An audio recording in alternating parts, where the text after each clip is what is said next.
conhecimento da doutrina bíblica e reformatória da justificação tem implicações políticas, sociais, econômicas. Elas não estão desconectadas do nosso dia a dia, ok? Mas por que eu quero tratar da doutrina em si, ou considerá-la diretamente? Por uma questão básica. Como os reformadores diziam, esse é o artigo pelo qual a igreja se mantém de pé ou cai. Toda a diferença entre a fé protestante, luterana, reformada, episcopal e o catolicismo está ligado diretamente a essa doutrina.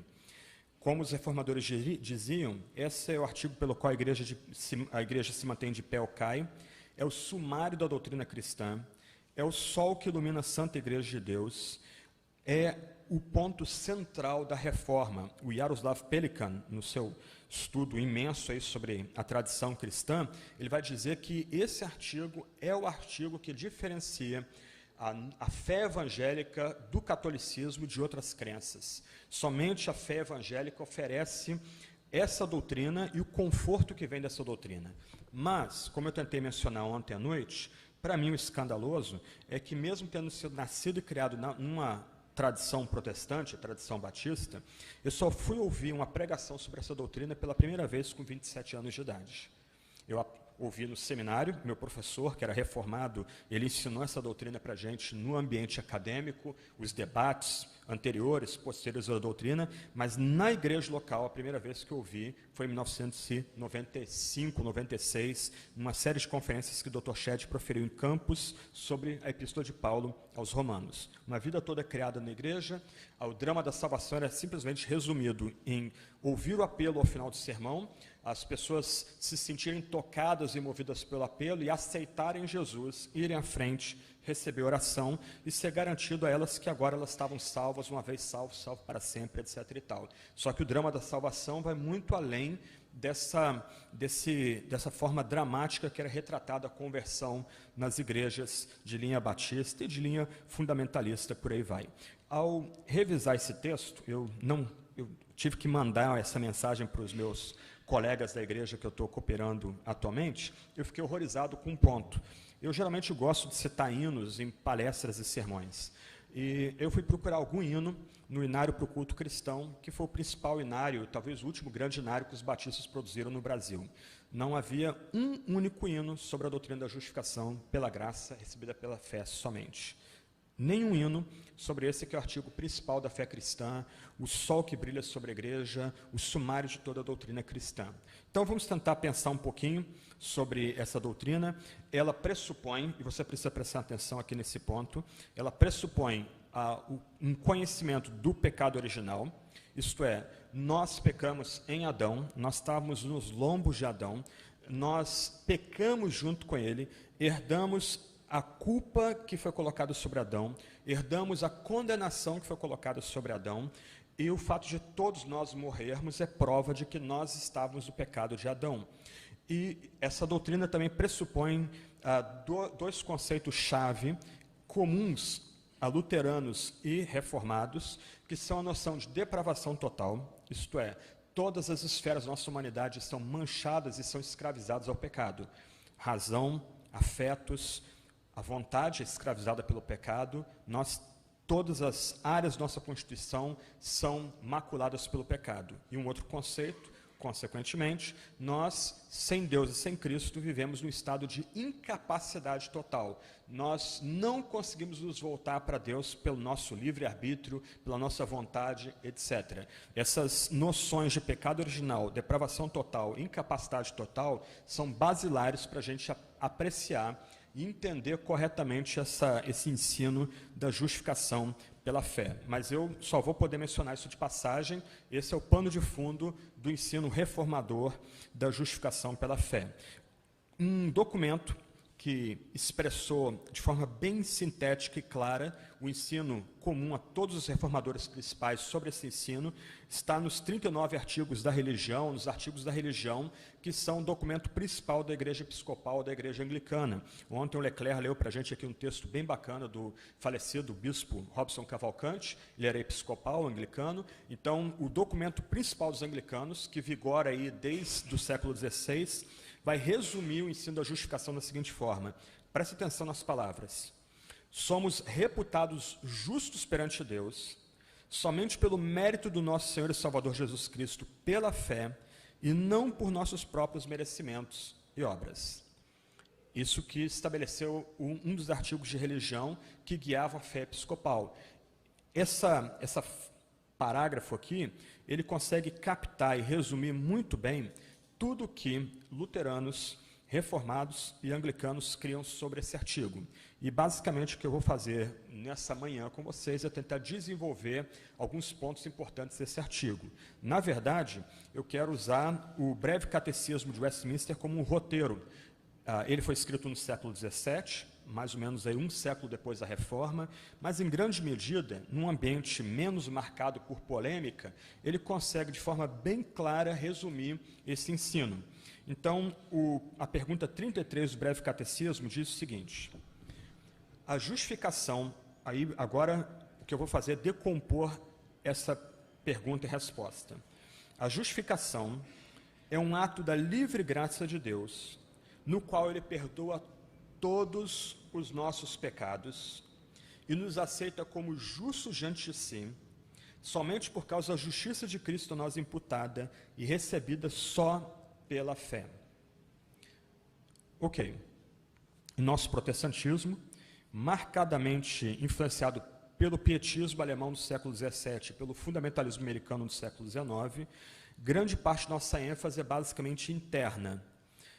É o impacto da fé em nosso coração. Como que a fé move os nossos afetos, como é que a fé transforma a nossa conduta e caráter internamente.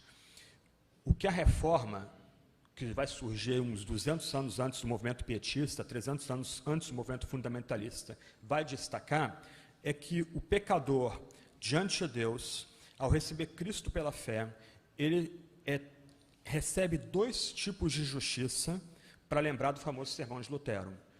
É essa justiça interna, que nossos pais e muitos de nós ainda têm enfatizado. Quando nós recebemos Cristo, uma mudança ocorre interiormente, em nós. Mas os reformadores, os puritanos, também o John Wesley, eles enfatizaram que há uma mudança externa. Diante de Deus, nós não somos transformados apenas internamente, mas a nossa relação com Deus é mudada externamente.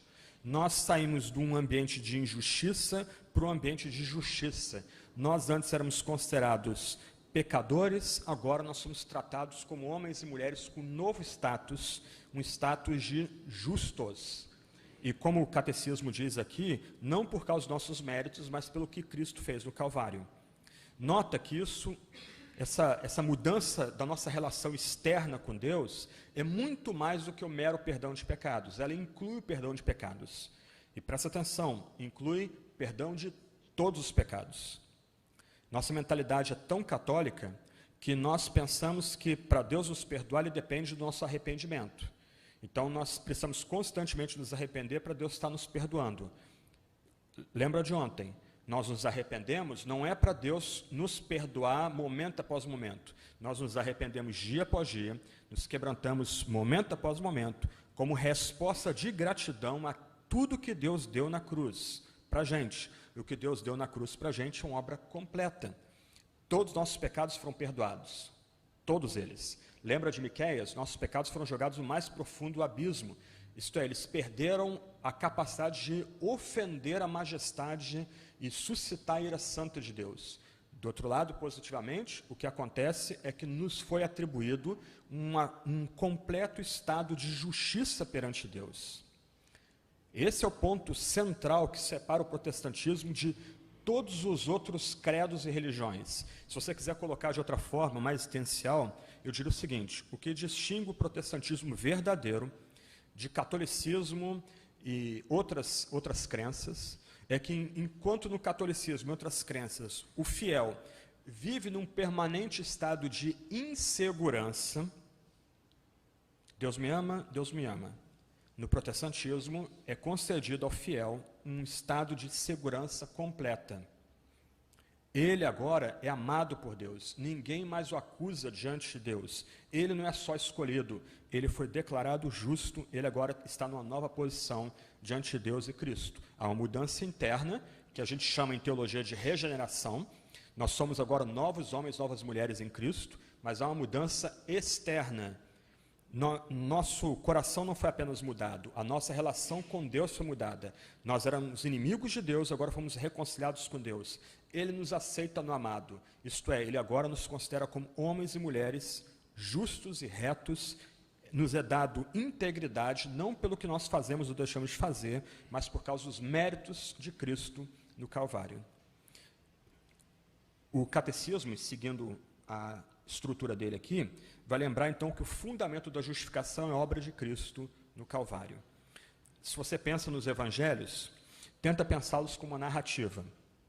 A narrativa tem uma introdução. Eu gosto muito de romances, então eu aplico a estrutura de um romance aos evangelhos aqui. Na introdução você tem a problematização, você tem uma estrutura de crescendo, onde aquela problematização vai sendo desenvolvida até chegar num clímax. E depois você tem o fecho da narrativa. Isso são os evangelhos. Eles abrem com a problematização. Cristo é o Filho de Deus, e filho de Davi, e filho de Maria. Você tem a vida de Jesus, que é importantíssima, posto que Jesus viveu sem pecado nessa vida, em tudo foi tentado, mas sem pecado. E o clímax da narrativa de Jesus é a crucificação. Eu estou pregando Marcos agora na congregação que eu pertenço, e algo que eu tenho enfatizado bastante para eles é que os evangelhos são narrativas da paixão com longas introduções. Pelo menos um quarto, um quinto dos evangelhos são focados na morte de Cristo. A vida de Jesus, então, é o pano de fundo da morte de Cristo. Mas é um pano de fundo importante, na medida que o justo morre pelos injustos. Aquele que não cometeu pecado morre no lugar de pecadores. O fundamento, então, da justificação não é a nossa fé, mas é a obra consumada de Cristo no Calvário. Ele que viveu como um homem santo, ele que viveu como uma pessoa sem pecado, ele que é o segundo Adão, o novo homem, ele morre na cruz pela gente. O que ocorre agora na justificação, por assim dizer, me perdoem a expressão, mas é uma partilha da justiça de Cristo a todo aquele que crê. Então, o fundamento de nossa nova relação com Deus não são nossos méritos, muito menos nossa fé, mas é a vida e a obra de Cristo consumada na cruz, que chega a um clímax na cruz. Ele foi como ovelha muda para o matadouro. Ele é aquele sacrifício que Deus oferece a si mesmo para se tornar propício aos piores pecadores. Então, o fundamento da justificação é a graça de Deus em Cristo Jesus, é a justiça que Cristo conquistou na sua vida, que é partilhada a todo aquele que crê. Quando nós oramos pelos méritos de Cristo, essa oração tem significado.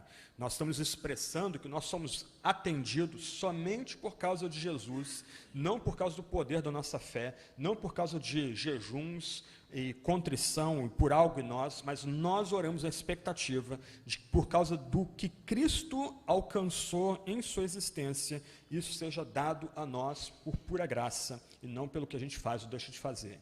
Então, se você quiser visualizar o ponto aqui, pensa na cruz de nosso Salvador, e o fundamento da cruz é a graça de Deus e a vida perfeita de Jesus Cristo. É por causa de Jesus e por causa da vida dele e por causa da dádiva que vem dele que nós somos agora declarados justos. Há uma mudança de status quando nós cremos em Jesus somente. Então, o fundamento dessa mudança de nossa relação com Deus, de luta para a paz, de inimizade para a amizade, é Jesus Cristo. A sua vida perfeita e seu sacrifício remidor. E eu trato um pouco disso no meu livrinho, principalmente nas duas teologias sistemáticas, mas os teólogos do passado falavam da obediência ativa e passiva de Cristo. Então, durante a sua vida terrena, seu ministério terreno, Jesus ativamente obedeceu ao seu amado Pai. Ele intencional e deliberadamente obedeceu ao seu amado Pai. Como diz o Salmo, o filho antecipava o movimento da mão do seu dono. O escravo, como bom escravo, antecipava o movimento da mão do seu dono. Agora, a partir do Getsemane, Jesus passivamente levado para o madeiro. Ele implora, se for possível, passa de mim esse cálice, mas não seja feita a minha vontade, mas a tua vontade. E como a gente cantou ontem à noite, Cristo é levado para o madeiro para sorver o cálice da ira de Deus em nosso lugar, em nosso favor. O cálice que nós devemos tomar, aquela borra do vinho que fica para trás, que não presta para nada, é tomado pelo próprio Cristo.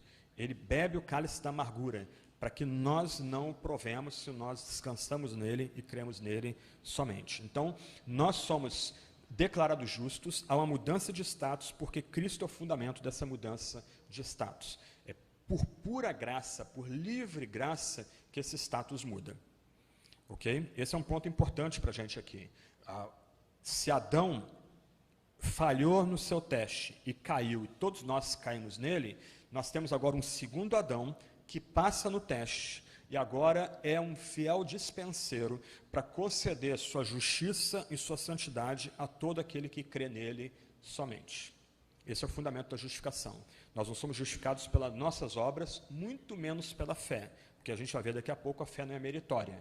A fé é o meio pelo qual a gente recebe justiça, mais nada. Ok, avançando ainda. O que ocorre no drama da justificação, que tem seu fundamento a graça de Deus em Cristo Jesus, é o que Lutero chama, especialmente no livro Lutero como Conselheiro, de uma troca que a gente não entende.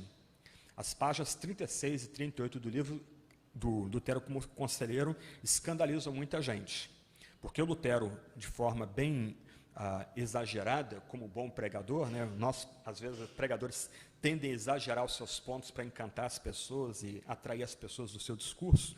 Ele vai lembrar que há uma troca louca no Calvário. O nosso pecado é colocado sobre Jesus Cristo. Ele é moído, ele é destruído pelo seu amado Pai, por aquele que é seu amado Pai, no Calvário, no lugar em favor de pecadores. Para quê? Para que pecadores, crendo em Jesus, recebam a perfeição que há em Jesus, a santidade que há em Jesus sobre si mesmos. Há uma dupla imputação aqui. Então, de um lado, Cristo é feito legalmente nosso representante ante Deus. Lembra, Jesus é Deus e homem. Ele é vero Deus e vero homem. Ele é Deus de Deus, luz de luz. Ele é colocado naquele madeiro como nosso representante. Ele, sem pecado, morre no lugar de pecadores.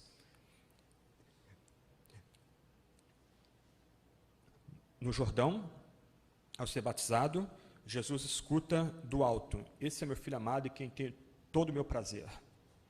Na transfiguração, no monte da Galileia, os discípulos escutam do alto o Pai dizendo: esse é meu filho amado em quem tem todo o meu prazer. A unidade eterna entre Pai e Filho. Deus sempre foi Pai e foi Filho. Desde a eternidade, sempre existiu o Pai e o Filho.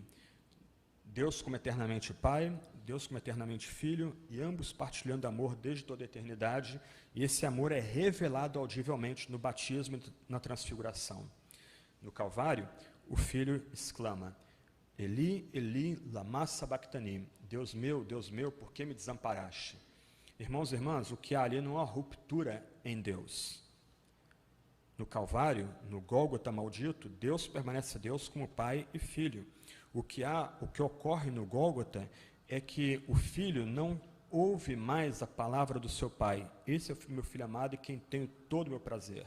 O que o Filho olha, ao levantar seus olhos para o céu, é a ira de Deus, a ira do seu Pai sendo derramada sobre ele. O Gólgota é o Moriá. O que Deus exige de Abraão e não deixa Abraão fazer, Deus mesmo faz no lugar de piores pecadores. Deus imola o seu filho no lugar dos piores pecadores. E aqui não cabe a linguagem que a gente usa algumas vezes para tentar proteger a Deus, de que Deus permitiu que isso acontecesse. Os apóstolos vão orar em Atos 2 e Atos 4, que Deus preordenou e Deus predeterminou que as gentes se unissem, judeus e gentios, Pôncio Pilatos, o Sinédrio, para executar Jesus. Isso aconteceu por mandato divino. A ira de Deus contra pecadores é satisfeita no Calvário. Isso é o que a Bíblia chama de propiciação, porque o Filho é homem, ele morre como nosso representante, porque o Filho é Deus de Deus e luz de luz, ele satisfaz, ele esgota completamente a ira de Deus contra pecadores no Calvário. O que você tem ali é um sacrifício dado, feito única vez, e um sacrifício totalmente perfeito, que não é mais repetido. E por isso que a gente repudia a missa. A missa é um sacrifício sangrento que ocorre todo domingo, é uma atualização do Calvário todo domingo. Mas se Jesus é vero Deus, vero homem, esse sacrifício só precisa acontecer única vez, porque a ira de Deus foi completamente satisfeita, para usar a linguagem bíblica, foi completamente propiciada no Calvário. Aquele que era contra nós, é por nós, se nós estamos em Cristo, nós confiamos unicamente na mediação dele. E aí entra outro ponto. Quando os pecados do crente são imputados a Cristo, o ato de imputação não faz de Cristo um pecador. Benny Hinn ensinava isso, que Cristo foi feito um tipo de diabo na cruz. Ele foi tornado pecado no Calvário. E um amigo meu compartilhou comigo, até boto isso na nota de rodapé do livro, que enquanto Benny Hinn ensinava isso, uma pessoa ficou de pé e começou a gritar que ele era herege, que ele estava blasfemando contra o Salvador daquela pessoa, e Benny Hinn, em vez de responder, mandou segurança tirar aquela pessoa do ambiente. O Cristo é levantado do madeiro como nosso representante, como segundo Adão, sem pecado, mas Deus, em sua ira santa, em sua retidão, coloca o nosso pecado sobre Cristo e castiga o nosso pecado em Jesus Cristo. Agora, do outro lado, nós temos uma segunda imputação, que é parte dessa dança da justiça, dessa troca louca que ocorre no Calvário. Se Cristo morre pelos nossos pecados, se nossos pecados são colocados na conta de Jesus, mesmo que ele não tenha cometido pecado, aquele que crê agora recebe a justiça em si mesmo.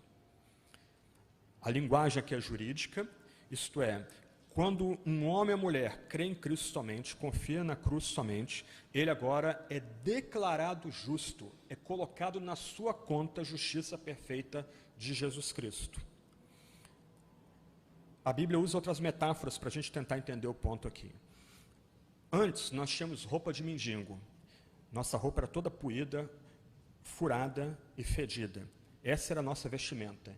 Ao crermos no que Deus faz no Gólgota, essa roupa é retirada e nos é dada agora roupa de festa, roupa de casamento, roupa cheirosa, roupa bonita, e nós somos vistos agora por Deus como gente usando roupa bonita. E ninguém pode tirar essa roupa mais da gente. Pensa em Zacarias, quando ele fala lá do sacerdote da roupa suja, um anjo tentador aparece para aquele sacerdote, começa a acusá-lo, aí vem um anjo do Senhor, tira a roupa dele, cheirando fumaça, dá roupa nova para ele, coloca uma mitra na cabeça dele, na mitra está escolhido, e o anjo disse, agora você não pode mais acusá-lo, ele tem roupas novas. Ele é meu, ele me pertence, ele é justo. Nós, então, nosso pecado, então, é colocado sobre Cristo, e quando nós cremos em Cristo, nós ganhamos um novo status. Nós somos agora tratados como homens e mulheres justos e retos e santos. Católico detesta esse ensino, infelizmente, muitos pentecostais detestam esse ensino. Os nossos pecados não são perdoados gradativamente em nossa vida. Nossos pecados foram todos cancelados no madeiro.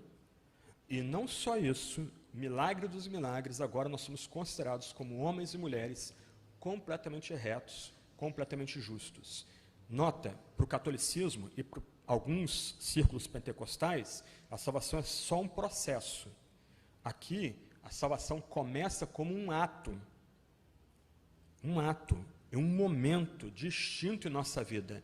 Nós saímos da injustiça para a justiça, da luta com Deus para a reconciliação com Deus, do mercado de escravos para a redenção. algo muda dramaticamente nossa vida. Mudou o nosso status da presença de Deus. Deus agora nos vê como homens e mulheres completamente justos. Avança o quadro aí. Vamos ver se uma imagem ajuda. Não, eu desenho. Isso, ok, muito obrigado. Eu esqueci a fonte desse desenho. Há um perfil no Facebook muito legal que um americano faz desenhos para ilustrar as doutrinas básicas da fé cristã. Muitos desenhos legais, eu tirei esse desenho desse perfil de Facebook. Olha o desenho aí. Ele consegue captar direitinho o que é a justificação pela fé. Cristo recebe a ira de Deus em si mesmo, a ira que deveria ser derramada sobre nós. E agora, do outro lado, a ira não mais nos alcança.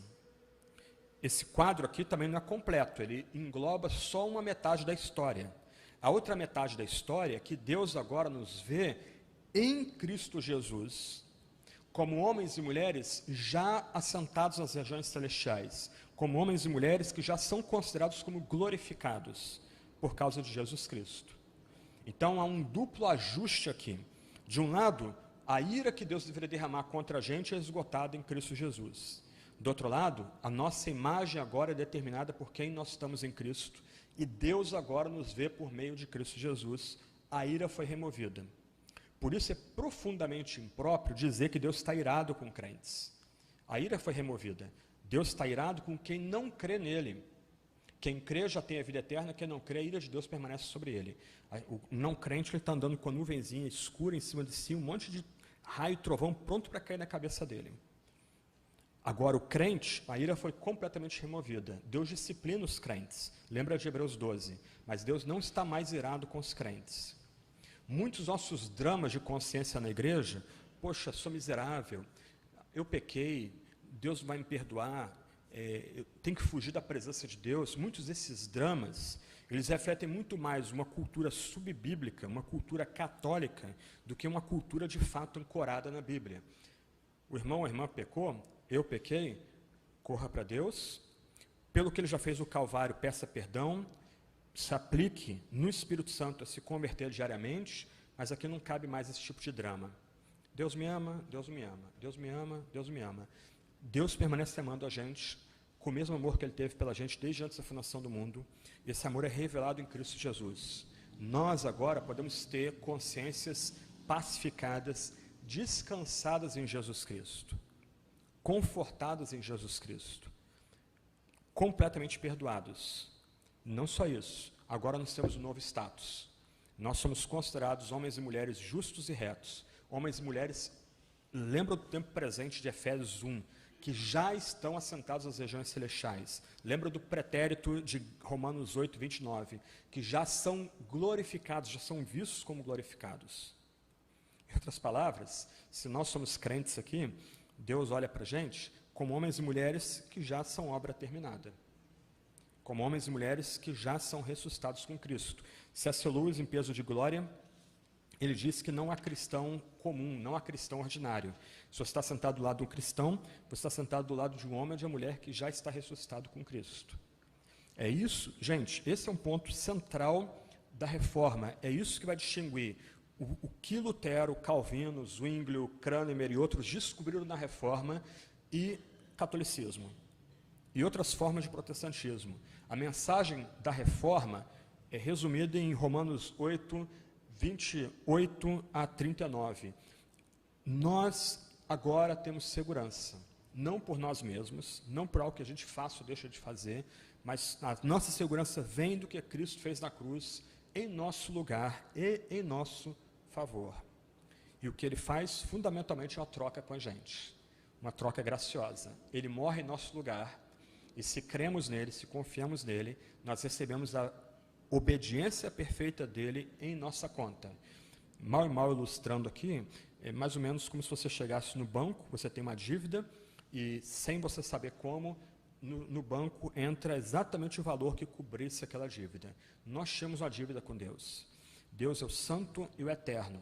Nós somos seres finitos e passageiros, temporários. A gente não tinha como satisfazer a santidade eterna de Deus ofendida pelo nosso pecado em Adão, nosso pecado atual. Cristo, o segundo Adão e nosso representante, ele satisfez completamente a santidade eterna de Deus.